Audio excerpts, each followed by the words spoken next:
Hey class, I decided to do my multi-genre presentation on Sleepy Hollow by Washington Irving. I wanted to dig a little deeper into the Headless Horseman.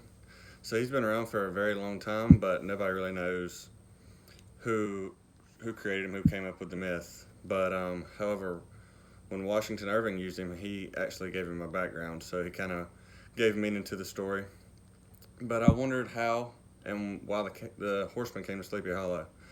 So the horseman is a ghost of a Hessian trooper, and it turns out Hessians were involved in the American Revolutionary War. They were hired by the British to help aid in combat during the war. Um, so the Hessians came in to New York, and Sleepy Hollow is in New York. So it makes sense that they met a lot of the soldiers and they saw a lot of them. The American people were not fond of them at all. The Hessians got a bad rap for being called mercenaries and looters, and they had a no prisoner attitude, so they would just kill everybody. Um, they were thought of as ruthless barbarians, and it makes sense that the evil ghost of Sleepy Hollow happened to be a Hessian because most of them hated them. They did not like them at all.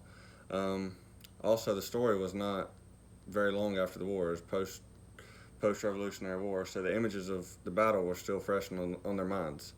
So it makes sense that they thought of the ghost as a Hessian soldier because I'm sure they saw a lot of them.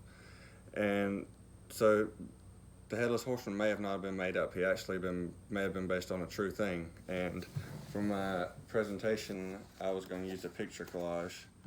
Um, the title on my board is The Truth Behind the Legend of the Headless Horseman. And this goes to show that this may have been based on actual occurrences. So the first picture, this picture shows is the map, and it's hard to see, but here's Sleepy Hollow, and here is Trenton, and here's the White Plains, and there were two battles there, so there was a lot going on during a small area for Sleepy Hollow, so it very well could have happened.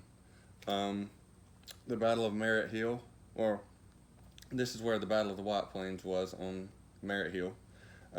It shows Lieutenant Fino fired a cannon directly into the British horsemen, 20 British horsemen, and it could have very well could have been the Headless Horseman got his head taken off during that cannon shot. And this is just a picture of the cannon, one of the cannons, where they think that this myth may have happened. The middle picture is just a drawing of what the Headless Horseman may look like. And then I was going to show, this is another picture of what people think the Headless Horseman looked like. So it's that red coat and all. And this is the actual picture of the Hessian soldiers. So he was represented by them, and it makes sense that he could have been one of them. I mean, the people of Sleepy Hollow for sure could have thought that he was them. And this is just the church where the Hessian soldier is said to be resting. I mean, people say he rides every night and tries to find his lost head in the field. So I thought it'd be cool to look deeper into the Hessian soldier, the Headless Horseman, and it may be true. People may have not just made him up. So thank you.